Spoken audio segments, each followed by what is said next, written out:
benvinguts tots, bienvenidos todos, todas. Welcome to everyone, yeah? Welcome to anyone. Bueno, me llamo María José Reyes, soy una de las profesoras del CFA, Rivers y Taulet. Estamos hoy juntos porque, como sabéis todos, todas, es el 25N, es el Día Internacional contra la Violencia de Género. Y desgraciadamente habrá todavía gente que se pregunte si es necesario tener un día en el calendario, señalar, marcar un día en el calendario para recordar, para hablar, para visibilizar. Bueno, solo un dato que podéis ver aquí tenemos. Ayer se alcanzó la triste cifra, porque una ya lo es, de 40 mujeres asesinadas, víctimas de la violencia de género. Como veis, tenemos una mesa redonda formada por 5 fantásticas mujeres que ahora os presento. Hemos llamado al día la violencia de género no té passaport. L'altre dia, parlant amb un amic, em deia que aquest nom, això de la violència de gènere no té passaport, es podria interpretar com que la violència és a un lloc, no té passaport, d'allà no pot sortir, no hi ha manera que viatgi, però desgraciadament tots sabem que aquesta és exactament la idea contrària. La idea contrària és que no importa quin lloc del món som, perquè hi ha violència i la violència de gènere és una part molt important d'aquesta violència. Per això avui tenim aquestes 5 dones amb nosaltres de diferents parts del món que ens parlaran una mica de la seva perspectiva, la situació al seu país, com ho veuen, com ho viuen, i us les presento tot seguit. Llavors, elles aniran parlant, si us sembla. Al final, després que elles parlin, podem fer, us sembla bé a vosaltres també, podem fer algunes preguntes, d'acord? Us les presento. Aquí, a la meva dreta, tenim la Helga Flamtersmeski, ja?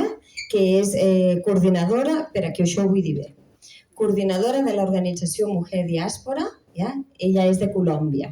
Sí? A continuació tenim la Anaïta Nassir, politòloga i activista del moviment Dona, Vida i Llibertat, és iraní. Sí? Després tenim l'Àngela Reyes, que és catalana, estudiant d'estudis socioculturals de gènere, per tenir també una altra perspectiva. Al seu costat, a la dreta, tenim a Mariana Orantes, que és escritora mexicana. I allà, al final, l'última de nosaltres, tenim Maria Laura Cuya, que és empresària i emprendedora peruana i és CEO, que això és realment important perquè no és freqüent, desgraciadament, avui en dia, CEO de Innovadora Founding. Sí? Us deixo amb totes elles i després fem això de les preguntes que vulgui, d'acord? Gràcies.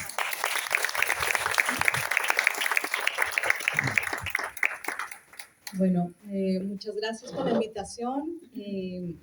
Yo soy Helga Flamtersmeski, soy colombiana.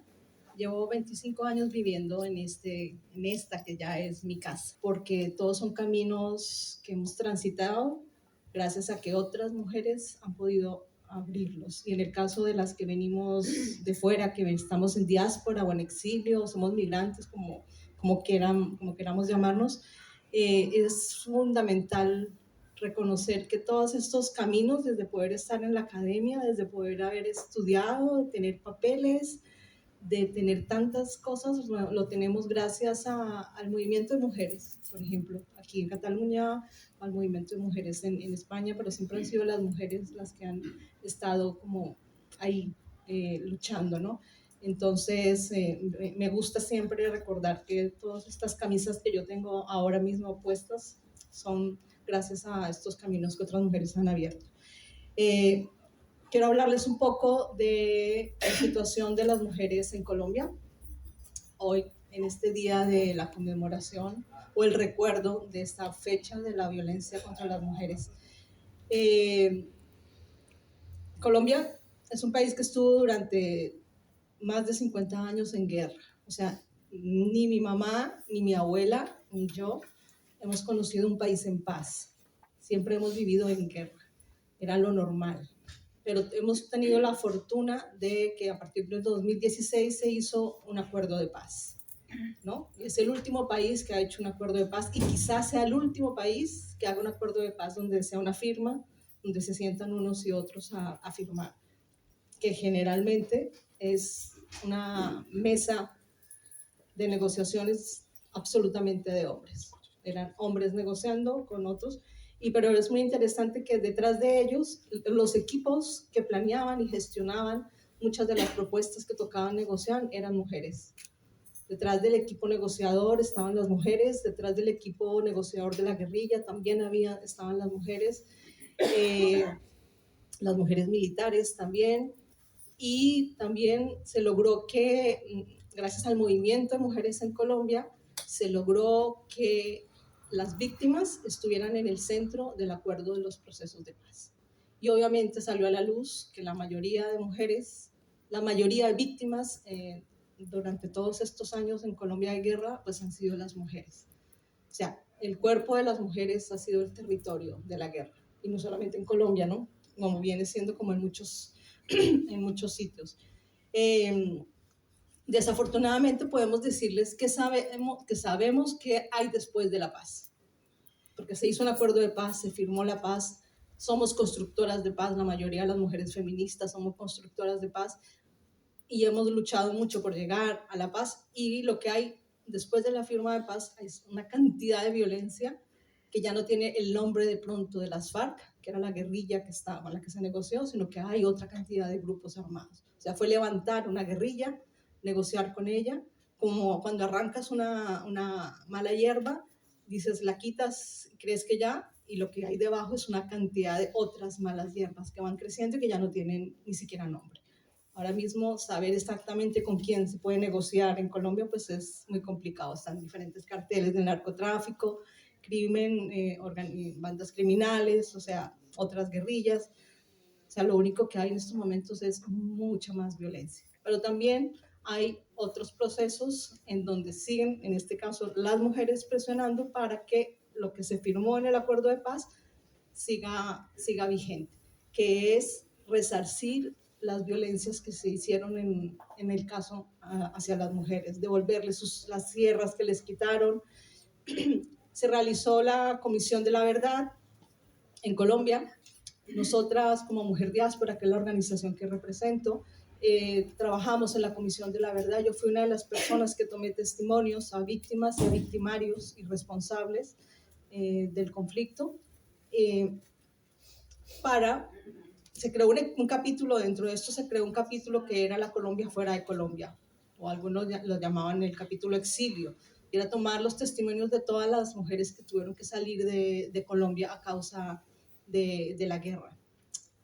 Yo tomé testimonios aquí en Europa y muchas de estas mujeres habían sufrido violencias,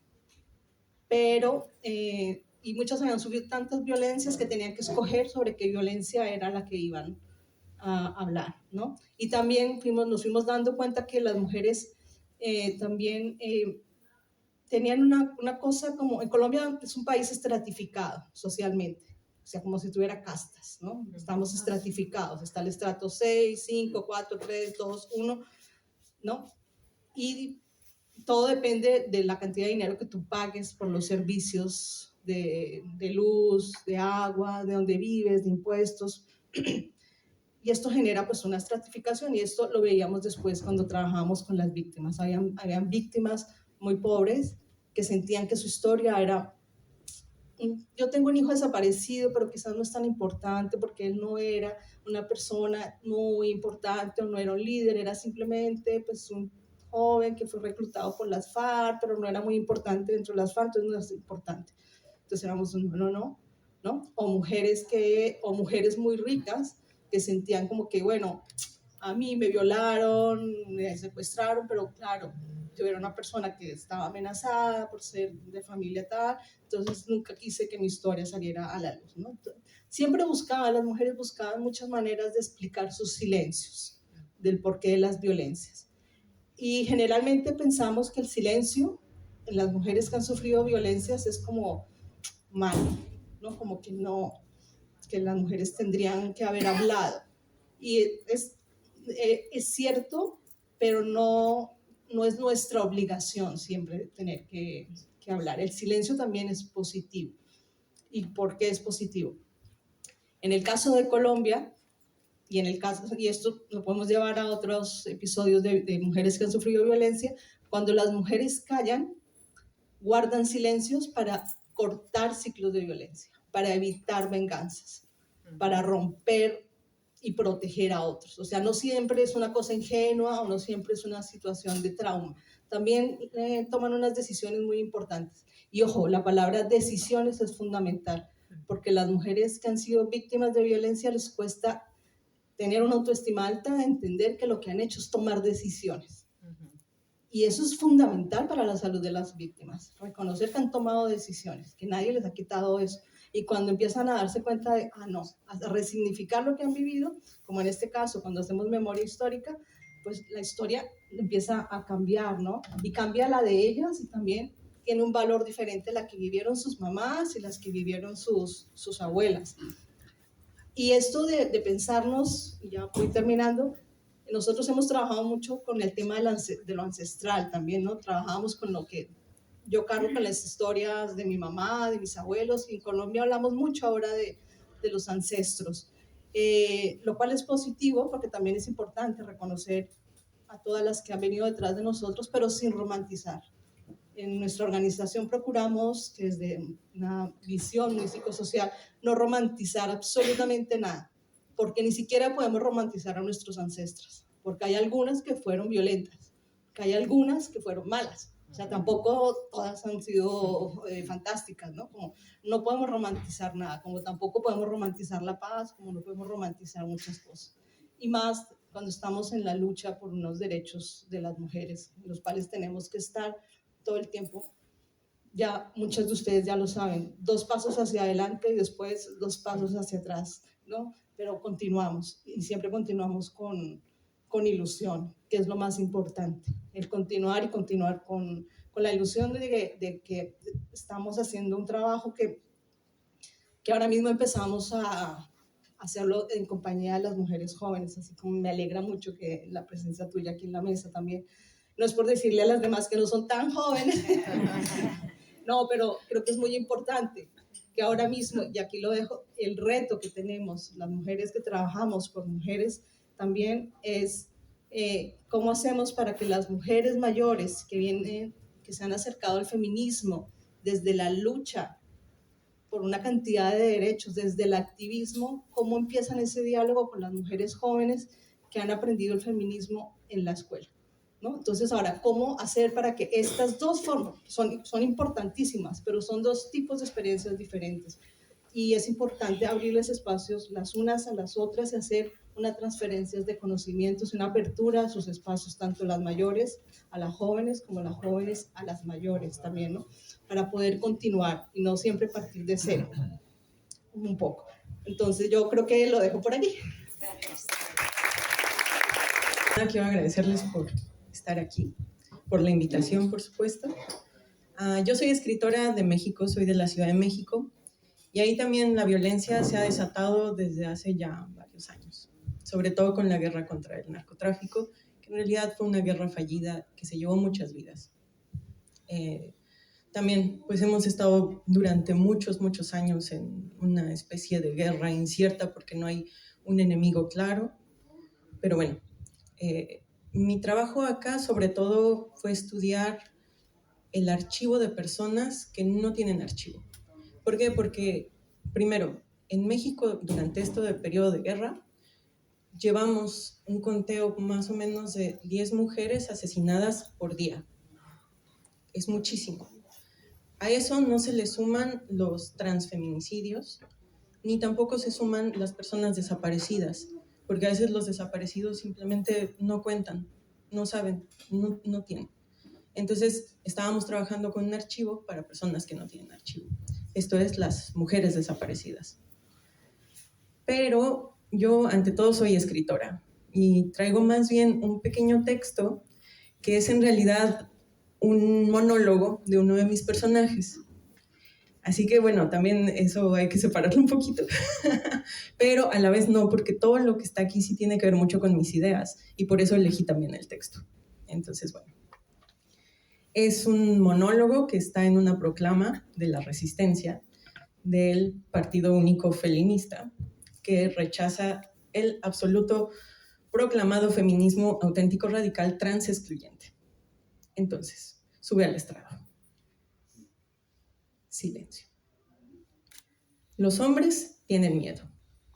En algún momento de la historia tenía que suceder. La fachada del palacio comenzó a desmoronarse y ahora muestra que, detrás del esplendor aparente, hay espinas que atraviesan las paredes y el techo está próximo a caer. Los hombres tienen miedo. Se nota en su forma de expresarse, en la violencia con la que intentan mantener formas obsoletas de relacionarse, en cómo esconden la mirada cuando son señalados por su agresión. Tienen miedo del escarnio. Tienen miedo de los sentimientos que los atraviesan porque durante años y años les han dicho que ellos deben ser los fuertes. Pero ninguna fortaleza puede durar para siempre. Ningún ejército es invencible. Los hombres tienen miedo incluso de otros hombres. El hombre es el lobo del hombre, han dicho, porque el hombre se sabe depredador. Los más listos dirán que se trata de una frase que engloba a la humanidad entera porque, como ya sabemos, el vocablo activo hombre engloba al siempre pasivo mujer. Quienes creen que el lenguaje no refleja el pensamiento de una sociedad deberían analizar mejor las construcciones semánticas que nos cargan a las minorías en términos de sumisión. Pero tienen razón. Las mujeres también podemos depredar y por eso los hombres tienen miedo. Porque no pueden entender que todos estos siglos, una gran parte del mundo, los que no somos poderosos, los que no somos parte del canon hegemónico, hemos vivido muriéndonos de hambre, porque el hambre es una forma de injusticia. Tenemos sed de ternura y hambre violenta que reclama la voz que se pensó perdida. La historia no es un cadáver putrefacto que cargamos a cuestas. La historia es dinámica. Los símbolos que están en la raíz humana y que nos afectan en las relaciones son mutables. Es posible cambiar los paradigmas de nuestra propia existencia. Es posible cambiar las relaciones. El pacto patriarcal ha permitido que nuestros cuerpos sean de dominio público en la vida y en la muerte. Lo mejor que tiene quien es verdaderamente poderoso es permanecer oculto, sin fotografías de ningún tipo, rondando en las vías rápidas de información. Quienes pertenecemos al grueso de la humanidad común, hemos sido fotografiadas de niñas, de adultas, con nuestras fotos filtradas y nuestra intimidad inmediata revelada. ¿Quién no tiene una foto de su desayuno, de la mascota en la cama, de las juntas virtuales que muestran el lugar que decimos sentir seguro? De los que en verdad dominan el mundo, a veces ni siquiera conocemos sus nombres. Ya no digan una fotografía de verdad íntima, en su lugar seguro. Peor aún, nosotras hemos cedido con gusto cada espacio de nuestra intimidad exterior e interior para mantener una falsa sensación de comunidad. Las fotos que se filtran de nosotras siempre tienen la intención de mantenernos en la mira del francotirador. Toda empatía a nivel humano se genera de la experiencia, como cuando se mueve la tierra bajo tus pies y de inmediato comprendes el miedo de la otra. La compasión es más difícil, pues no requiere experiencia en común y es un acto de amor en el que no cabe razonamiento. A eso habría que aspirar en la raíz humana. La primera imagen que sacudió mi experiencia vital fue una imagen que transgredió los límites de la empatía, la fragilidad, la intimidad y la compasión. En ese entonces yo tenía 11 años y el mundo, un extraño fulgor amarillo, ocre, que bañaba el patio de la escuela en los días de primavera. Hacía un calor sofocante por las noches, pero a mis mejillas regordetas y quemadas por el sol no les importaba ni el calor ni el ajetreo. Las películas ya no me asombraban, pero mejor que ellas, pues no tenía otro compañero. El humano es un animal curioso. Aunque reconozca la muerte, el sexo o la violencia en la ficción, no es capaz de interiorizar el hecho hasta que lo reconocen tanto como en sí mismo. ¿A qué me refiero? Digo que la imagen donde comprendí la muerte fue la fotografía en un periódico que mostraba el cadáver de una niña de mi edad, al ser desenterrada de un bosque cercano. Esa niña era mi mejor amiga, y en su cuerpo torturado vi mi propia muerte, la muerte en abstracto, la muerte de muchas otras, la muerte que ronda sobre las cabezas de las mujeres. A partir de ese momento surgió la primera pregunta. ¿Es así como somos observadas? ¿Es así como nuestro cuerpo es apreciado, como un algo en lo que se puede disponer para después desechar? La percepción nos dice que no tenemos completa certeza ante el mundo hasta que alguien más reafirma con su experiencia lo que nosotras intuimos, y de cualquier manera, incluso con una experiencia común, nunca tendremos certeza absoluta. ¿Soy una persona o soy una cosa? La segunda imagen que he venido a compartirles,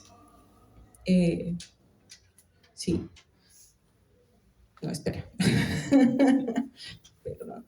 La segunda imagen que he venido hoy a compartirles es la imagen por la cual decidí romper con las transexclusionarias. Los hechos sucedieron durante el primer año de la larga pandemia que planteó preguntas. En mi mente se fijó una idea. Por entonces, antes de que la Ciudad de México reventara debido a la centralización absurda y al egoísmo desmedido de habitantes y políticos, yo vivía en una llamada colonia obrera. Ese día necesitaba comprar alimentos, así que me coloqué el cubrebocas y salí con mi compañera de departamento.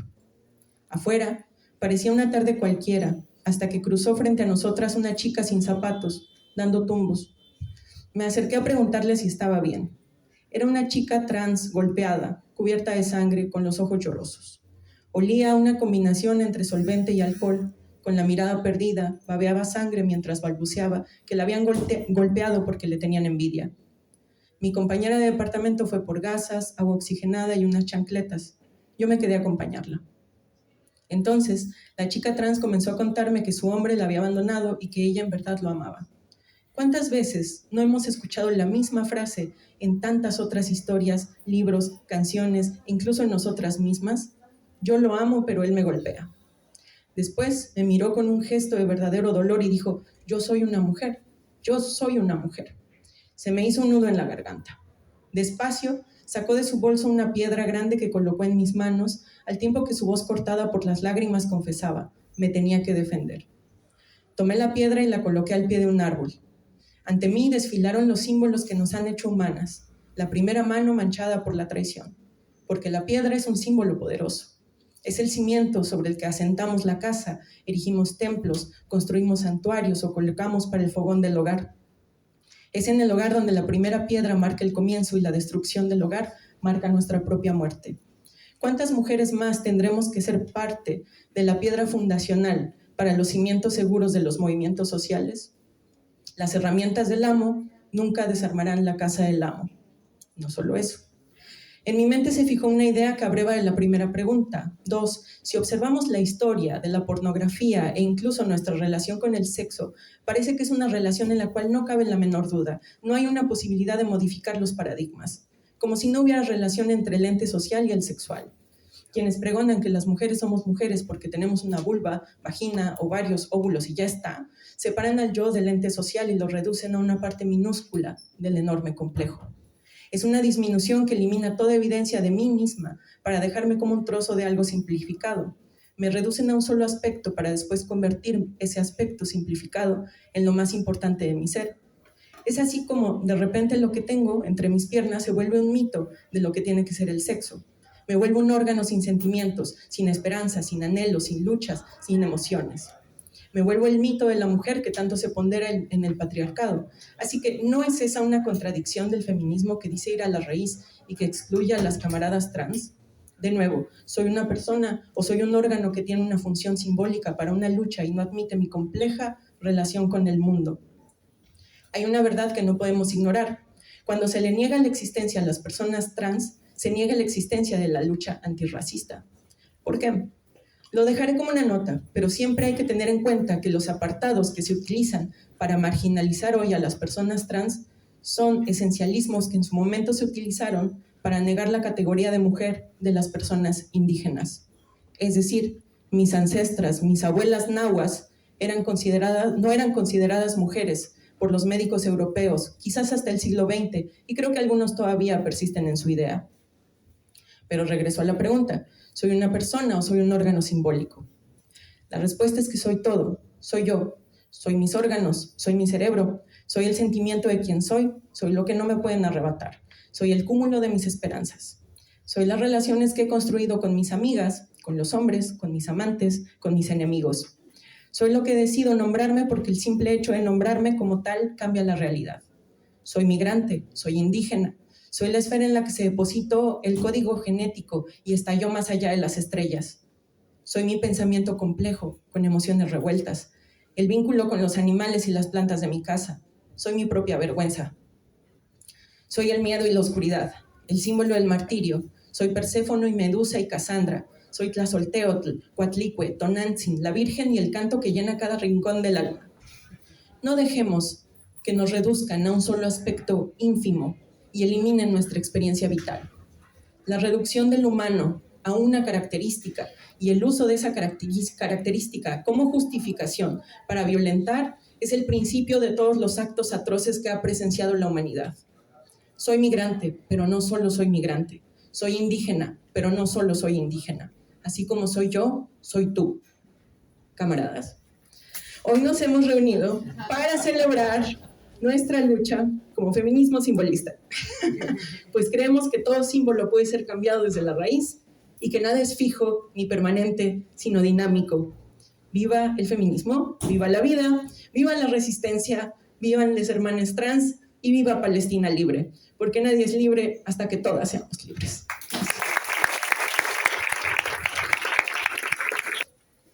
Bueno, necessito un segon per digerir-ho tot, perquè ha sido molt intens. Jo soc la Naïta, soc una catalano-iraní, ma mare és catalana i el meu pare era iranià. La meva realitat és que jo vaig néixer a Iran, el meu pare em portava a les manifestacions contra el Shah a collir bé, fins que finalment va entendre que la realitat d'aquest règim no hauria sigut gens bo per les dones i ens vam exiliar a Itàlia i des de fa molts anys estem a Barcelona. Així que la meva realitat és que ho he viscut de primera mà sent molt petita i després perquè per interès acadèmic he acabat parlant sempre de l'Iran i de la realitat. El punt d'inflexió de l'Iran ha sigut la seva revolució islàmica el 1979, que no us donaré la xapa amb això perquè no cal. L'única cosa que heu de saber és que el Khomeini el que va fer va ser una reislamització de tots els àmbits, jurídic, polític, econòmic, educatiu, social. I en tot això hi havia una cosa que estava molt clara, que era la discriminació per les dones, en contra de les dones. Des d'aleshores, des de l'any 79, els iranians, que ara mateix són 83 milions d'habitants, estan visquent en una situació en la qual l'opressió de la dona és sistemàtica, en la qual s'intenta infantilitzar la figura de la dona i que sempre estigui tutelada per sota d'un home. Els casos més flagrants, quan els explico, realment posen la pell de gallina. No són tan poètics com els casos de les meves companyes en el sentit de com ho expliquen, però són igual de durs. Una dona hereta la meitat que un home. El testimoni d'una dona en un judici val la meitat que un home. És a dir, si una dona veu un assassinat i un home també, i l'home vol dir que no, la seva versió primarà sobre la veritat. Es necessiten dues dones per poder testimoniar igual que un home. Una dona no pot viatjar a l'estranger si no té el permís de la seva figura masculina, que pot ser el seu pare, el seu germà, el seu avi o el seu marit, si en té. Això vol dir que una persona que les dones avui en dia a Iran hi ha més dones universitàries que no pas homes, el 65% de les que surten, ara es diuen graduats, a la meva època es deien llicenciats, són dones. Però després són solament el 13% de la força activa a l'Iran. Per què? Perquè les dones estan recloses en una realitat en la qual se les discrimina, se les oprimeix, perquè al final és una qüestió de poder que un règim clerical el que fa és mantenir sotmesa la població, mantenint el 50% de la seva població sotmesa. A mi em sobta molt perquè us podeu imaginar una dona enginyera que està fent un gran projecte que no pot sortir a l'estranger per veure la seva obra si el seu marit no li dona un permís o per renovar el passaport. Estem parlant d'aquests casos. I un altre que és molt greu també, com tot el sistema judicial discriminatori envers de la dona a la família, és que les dones, en cas de divorci, a menys que hagis firmat un acord prematrimonial, que això depèn de l'educació, depèn de la classe social de la família, la custòdia dels nens passa automàticament als pares. En els nens quan tenen 2 anys i les nenes quan tenen 5 anys. Per tant, aquí tenim un mecanisme d'opressió perquè hi ha moltíssimes dones que no hi ha mitjans econòmics per ser independents, sinó que saben que si es divorcien mai més tornaran a veure els seus fills. Per tant, mantenen aquesta situació d'injustícia o de violència solament perquè volen mantenir la relació amb els fills.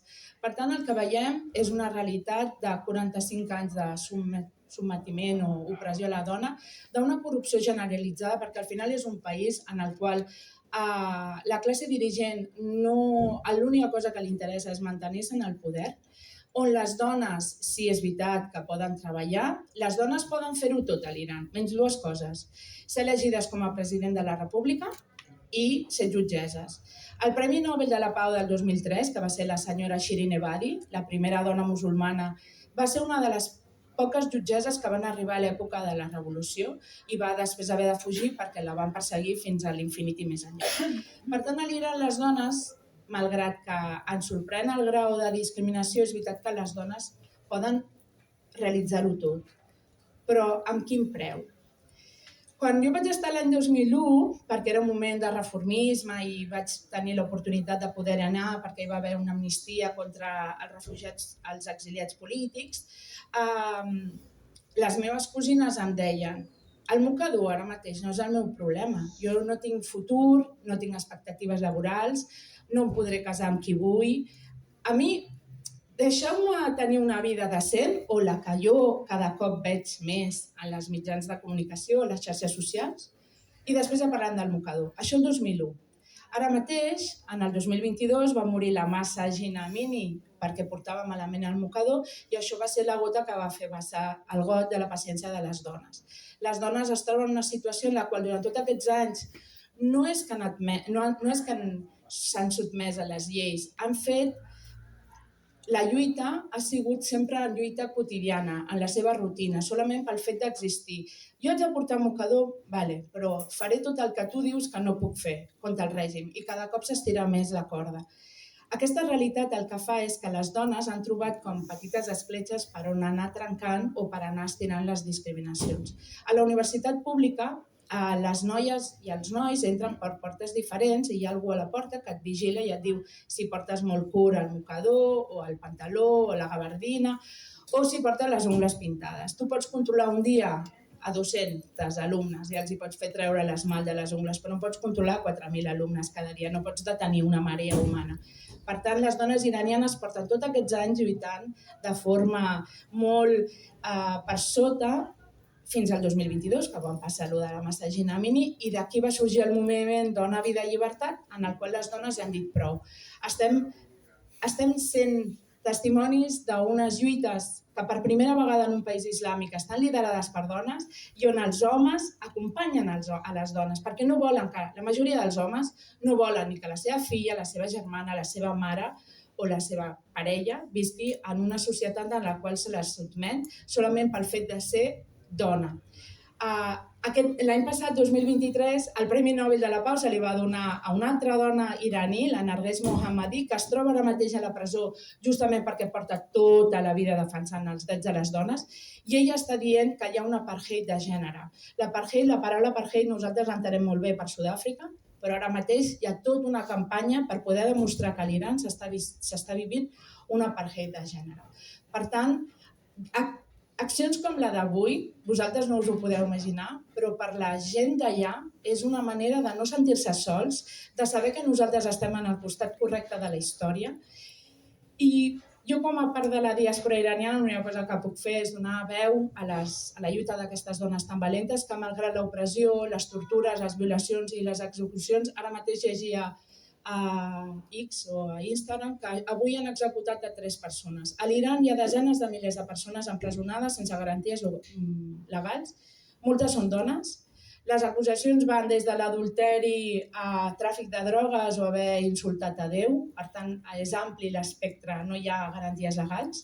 I tota aquesta lluita no és en va, perquè malgrat que segurament no serà un canvi immediat de règim, perquè el món no solament és l'Iran, sinó tots els països que ho estan passant malament, el que sí que és cert és que elles saben que algun dia hi haurà justícia i llibertat per tots i totes i que serà un element inspirador per a altres països, perquè no ens hem d'oblidar de nostres germanes afganeses ni les d'Iraq. Així que res, moltes gràcies i seguim. Gràcies. Hola, bona tarda. Jo soc l'Àngela Reyes, soc estudiant del grau en Estudis Socioculturals de Gènere. I bé, vinc a donar una mica la perspectiva que vivim aquí a Catalunya i a Espanya. I en concret he vist que alguns ja mirava una mica aquest iceberg tan xulo que han fet des de l'escola. Vull començar des del plantejament, no?, que fan alguns sectors, sobretot d'extrema dreta, que diuen que, que ara actualment homes i dones en aquest país tenim els mateixos drets, no? Perquè a la Constitució, al Codi Penal i tots aquests papers posa que som iguals, que podem votar, que podem conduir i aquestes, les típiques coses que es diuen, no? Que quasi sembla que hem de donar les gràcies per poder votar i conduir. I això, no? I és veritat, tenim els mateixos drets, podem qüestionar de quina manera s'interpreten i de quina manera estan escrits, no? Però tenim una Constitució i tenim un Codi Penal i tenim també tot un seguit de lleis internacionals que ho recolzen. D'això en diem igualtat formal, sí? La que està escrita en aquests papers. Què passa? No? Que a la realitat aquesta igualtat formal no és una igualtat real o una igualtat efectiva. És a dir, no és una realitat i una igualtat que es trasllada a les vides de les dones en aquest país. I em posaré un parell d'exemples per acabar d'il·lustrar-ho. Bé, el primer, sobre les agressions sexuals, incloem també violacions.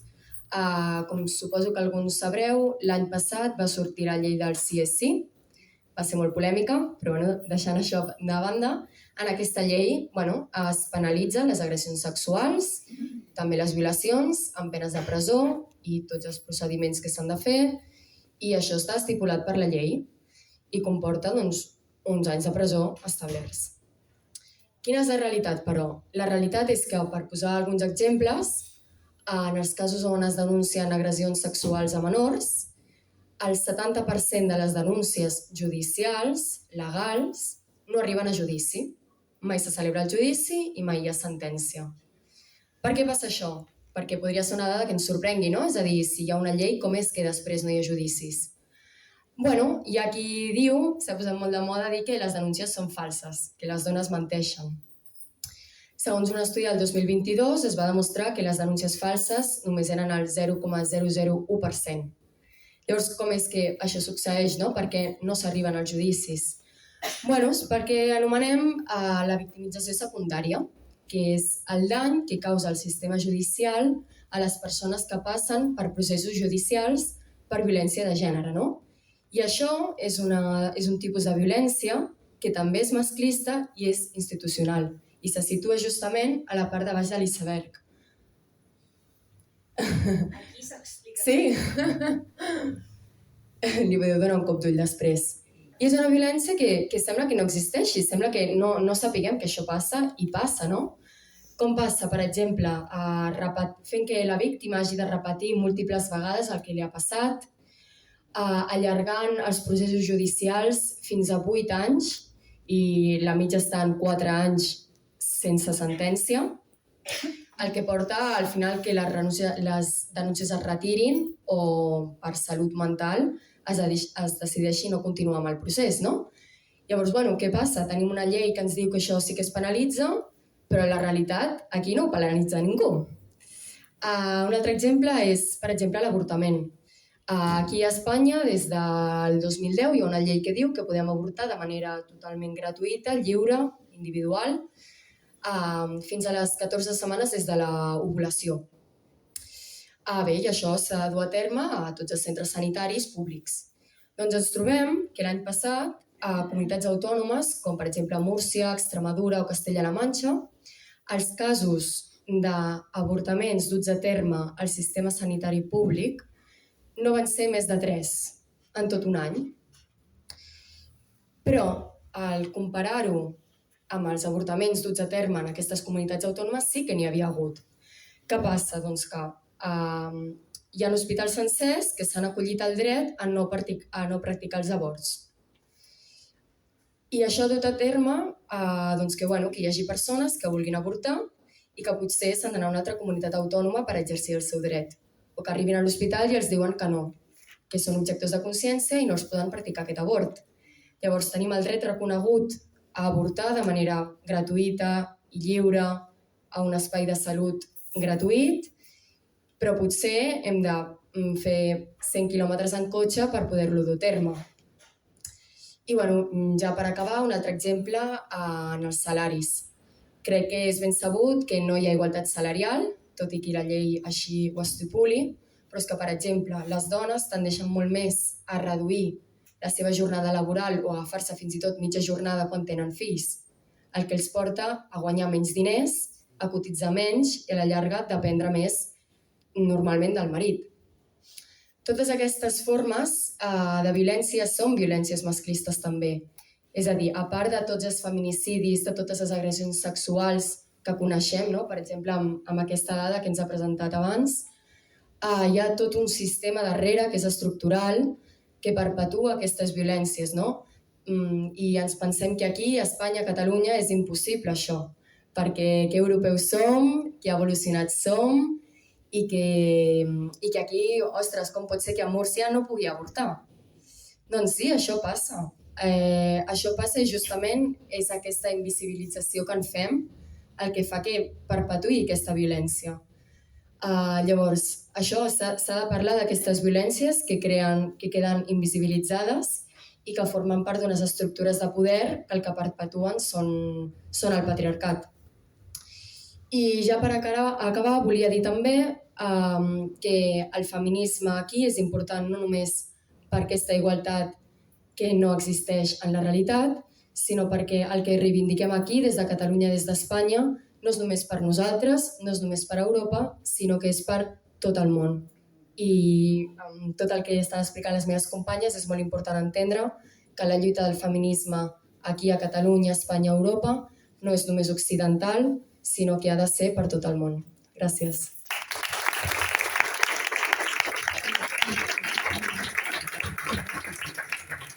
Buenas a todos, hola, soy María Laura. Increíbles, pero también tenemos cifras que duelen mucho. Hay una violencia estructural, a veces sutil, a veces brutal. Contarles un poquito, ¿no? O sea, en el Perú, por ejemplo, hemos estado casi una hora, ahorita, en esta hora que está pasando, 120 mujeres han sufrido violencia sexual o violencia física, esta hora. Más o menos estamos hablando casi 60 minutos, 20 mujeres han sufrido feminicidio o una amenaza muy grave de feminicidio, para que vean lo brutal que es. La segunda población de presos más grande, adivinen cuál es la causa. O sea, tomen toda la masa de gente con causa legal que está presa, que está juzgada, pues la segunda son agresores y violadores, agresores sexuales. Y agresores sexuales que en su mayoría son de un entorno muy cercano, familia, el tío, el primo, alguien del entorno. Es súper duro. Y quería partir con estas cifras porque realmente la mujer en el Perú tiene no solamente el tema de violencia de género, sino también está acompañada de una brecha y de una serie de exclusiones. Y quería contarles eso porque también somos un país muy informal, donde de los 6 millones de microempresarios que existen, solo 2 millones son formales.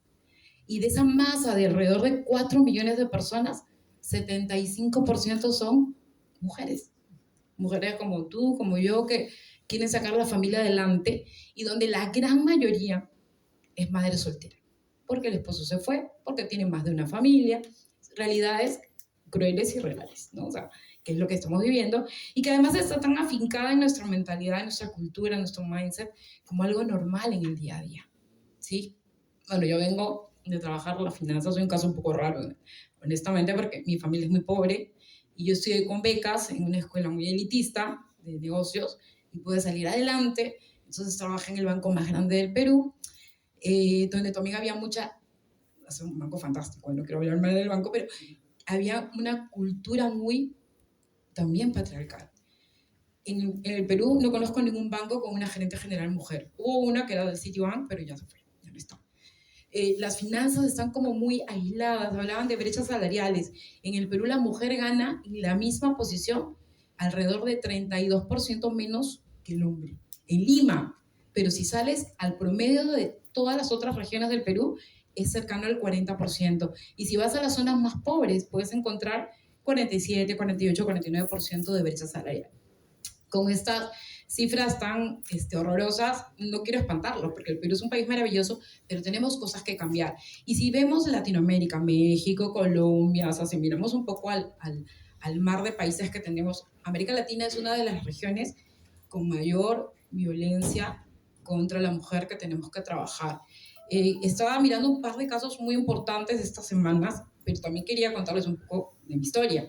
O sea, cuando yo traté de divorciarme y sufrí violencia psicológica al borde de otros tipos de violencia, y fui a la comisaría a denunciar, hace casi 20 años me dijeron, arréglate con tu esposo, no puedes denunciar.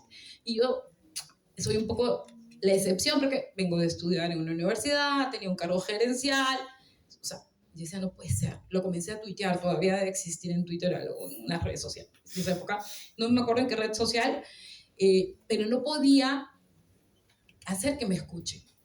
Hace unas pocas semanas estuve en Lima y la persona que trabaja conmigo muy cerca sufrió una situación mucho más grave que la mía, tampoco la dejaban hacer la denuncia. O sea, hay una cultura que mencionaban que en toda la estructura que existe no acompaña el que puedas dejar una denuncia, porque es tu esposo, porque es tu pareja, porque ¿cómo le vas a acusar? ¿Quién te va a ayudar? ¿Quién te va a ayudar a mantener la casa? Y no solamente para la gente muy pobre, o sea, es algo de lo que no se habla porque sí cae. Y algunos casos, un poquito de mi entorno, que dice, voy a dejar un poco las cifras, porque ¿para qué tanta cifra? Y un poco de anécdotas, o sea, en mi trabajo, como catedrática de una universidad, mi jefe de un momento me decía, nenita, una mujer de casi 50 años en ese momento, nenita. Y mi par, campeón. Teníamos una serie de cosas en el mundo laboral que cambiar en la mentalidad en Perú. La persona, mi mano derecha, en el trabajo, ya cuando formé una startup de Finance and Technology, de finanzas y tecnología, muy enfocada, quería que sea muy diferente, porque en todos mis emprendimientos anteriores siempre era el hombre y no la chica. Yo misma tampoco me la quería de ser gerente general, pero en esta no dejé, crecí. Tenía a mi mano derecha una niña preciosa que pasaba un proceso muy duro de violación de su tío, y con su familia no podía hacer la denuncia porque mejor se callaba el tema. Y pasa todos los días, ¿verdad? Pasa todos los días en el Perú porque las mamás, las abuelitas, no queremos acompañar a esa denuncia porque si no se dice, no pasó. No pasó, y saben que es sorprendente porque lo ves en todos los días. Entonces, una de las cosas que pusimos cuando formamos Innova Funding era tratar de buscar que nuestro equipo, en 2 sitios donde la mujer no está mucho, las finanzas y la tecnología, que todos son más, es un mundo muy de varones, procuramos tener más mujeres en nuestro equipo y contarles lo positivo, ¿no? O sea, hay una firma como Equales que premia a las instituciones pequeñitas o grandes que hacen el cambio con el mundo femenino en el Perú, porque, como ya les digo, o sea, es muy dramático lo que vivimos, las cifras son muy alarmantes. Y hay sitios como Equales, hay un app que se llama Yanap, donde tú puedes hacer denuncias, hay el Centro de Emergencia de la Mujer, donde puedes hacer denuncias. El centro del SEM es dolorosísimo, porque estaba mirando que solo en medio año han recibido 80.000 denuncias de violencia psicológica, la mitad, y la otra mitad de violencia física. Entonces es brutal todo el camino que hay que construir. Me quería quedar con 2 ideas más. Hace muy pocos días, no tampoco, ya julio, ¿no? Pero las fiestas patrias hubo el discurso de la presidenta que está actualmente en el país, y como hay una corriente de no ver, de decir que esto no pase, que estamos hablando de temas que no se deben decir a los niños, no enseñarles a que no se cuiden, enseñarles a que no se hable de sexo, etcétera, se ha presentado un proyecto para que no exista el Ministerio de la Mujer y para que se fusione con otros 2 ministerios. Un grave problema estructural, ¿no?, de visión, donde un país que necesita que se enfoque este tema como un tema alarmante. Hay un tema de cultura, de visión de los líderes. Y otro tema que me parece muy doloroso, hace unos meses salió una noticia durísima de 500 niñas aguajunas de comunidades amazónicas violadas. 500 niñas por sus profesores. No hay ningún profesor en la cárcel, muy pocos destituidos, y no pasa, es como si no hubiera pasado. Y el ministro de Educación y la ministra de la Mujer dijeron que eso era algo culturalmente aceptable, porque ancestralmente las niñas en la selva peruana tienen relaciones de toda la vida con adultos. Entonces, ¿qué es lo que les quiero decir? No es que perdamos la esperanza, que hay mucha tarea que hacer, que la violencia, como dice el título, cuando Dios me dijo, me parece maravilloso, no tiene pasaporte. La hemos vivido muchos en carne propia de distintas maneras, pero se puede hacer. Yo creo que podemos hacer el cambio, no solo desde asociaciones privadas, particulares, sino creo que todo comienza desde casa. Construyendo desde casa hombres y mujeres más conscientes de que hay que hacer el cambio. Y bueno, ya no quiero mirar tantos cifras y cosas, pero creo que es súper relevante el tocar que hay muchas formas de violencia que hay que eliminar. Violencia laboral, esta violencia cultural que tenemos, que vivimos todos los días, estas formas de violencia física, estas formas de agresión, esas microagresiones que vemos en los grupos de WhatsApp, donde hacer chistes sobre la mujer, el cuerpo, o donde nos minimizan, no pueden pasar. Entonces solamente quiero quedarnos con esa reflexión. ¿Cómo puedo hacer yo, desde donde estoy, que el sitio donde vivo o que mi país de origen sean un mejor lugar para que gente como mi hija que está aquí puedan tener un mejor mundo? Gracias. I si us sembla, ara obrim una estoneta de torn de preguntes, si us sembla bé a vosaltres 5, sí? Bueno, primer de tot, donar-vos les gràcies, perquè ho heu fet des d'experiències molt diferents, no? Des d'organització i no tan organitzades, però m'ha encantat, crec que ha sigut un bon complement. Sí, no? Sí, yo para qué mejor hablar. Molt bé, no, superbé. Jo us volia recomanar un llibre, perquè estava pensant, ara quan parlaves tu, Maria Laura, al Kurdistan. Les dones al Kurdistan han agafat el Kalashnikov i dale que te pegó. Esto que no salga en el vídeo. Llavors, jo us recomano un llibre que ara el vaig a buscar, que es diu Coratge, que explica una mica la història del que està passant al Kurdistan, perquè avui les ponents que tenim són d'Amèrica Llatina, principalment, Iran i Catalunya, no? Però haguéssim pogut portar dones de molts altres llocs del món i que hi ha moltes maneres d'actuar contra el patriarcat. I hi ha situacions molt, molt, molt extremes que al final han fet que algunes comunitats s'hagin organitzat i estiguin fent matriarcats autèntics, no? I ara us el deixo el llibre perquè crec que és una bona experiència. No estic incitant a la violència, però, no ho sé, altres alternatives. Hablando de que la violencia no tiene pasaportes, creo que es muy importante recordar hoy que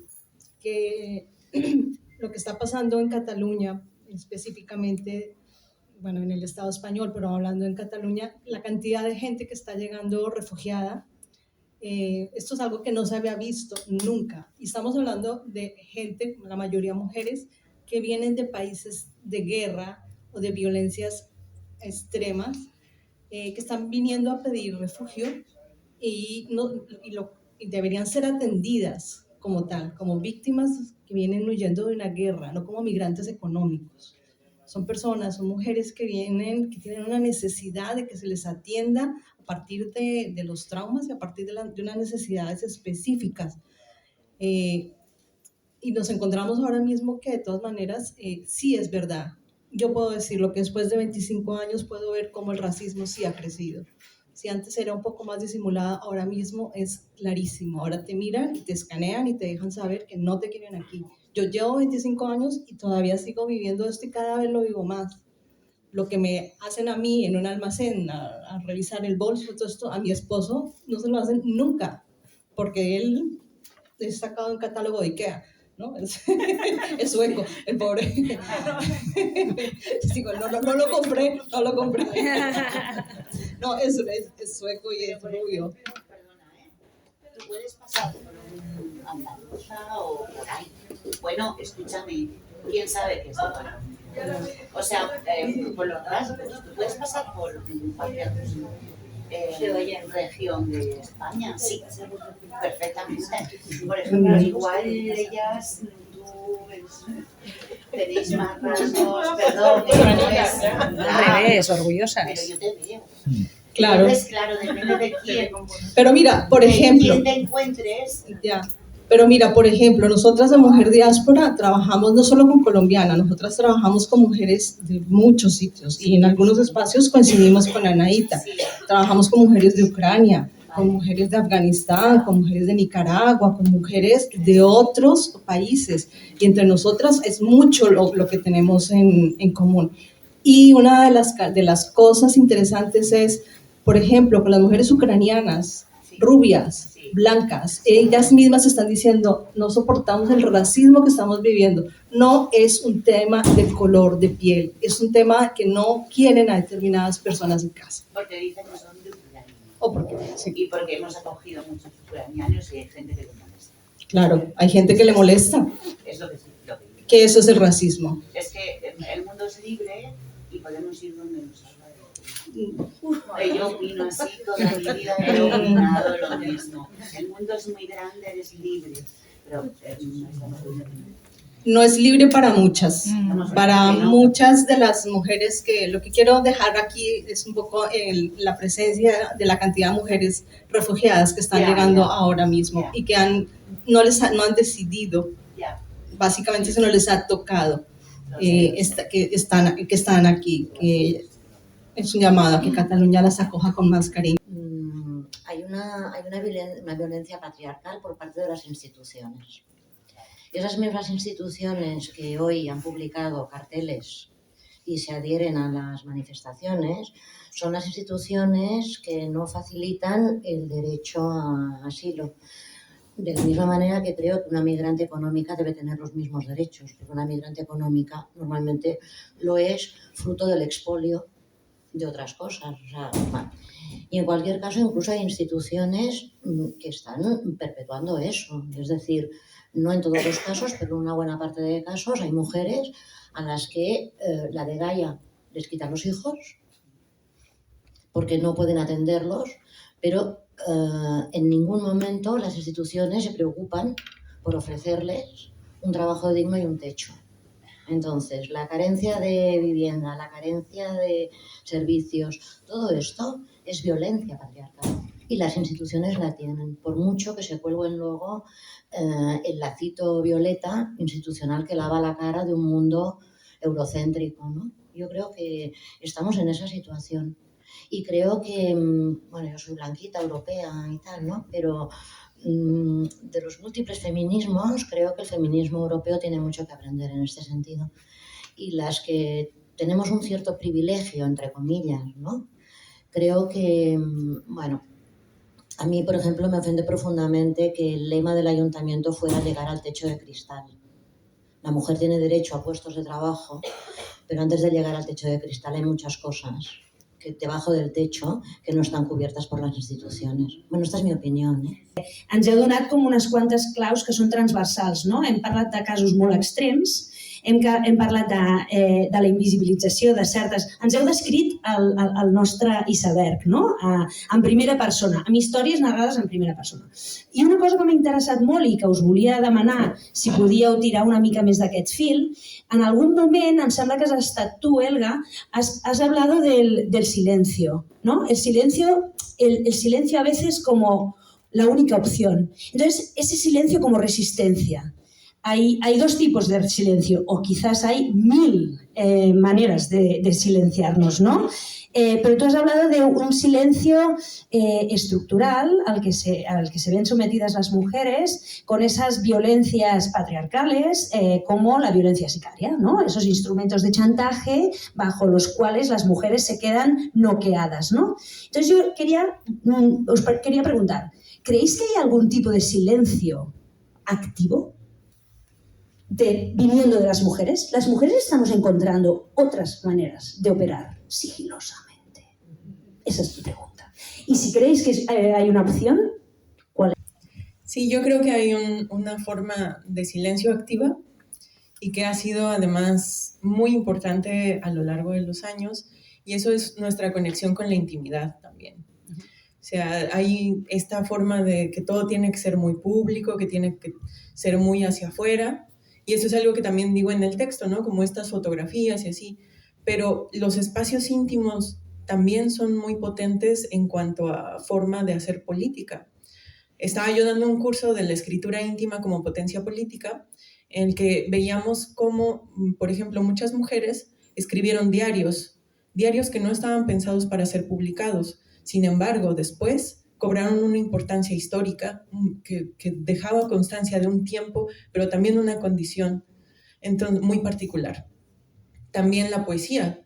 Por ejemplo, no me acuerdo el nombre, pero es una poeta japonesa que se llama Kaneko Misuzu, y ella tuvo una vida muy terrible, le fue como muy mal, vivió muchísima violencia por parte de su esposo, al grado de que ella se suicidó, porque ya no aguantaba.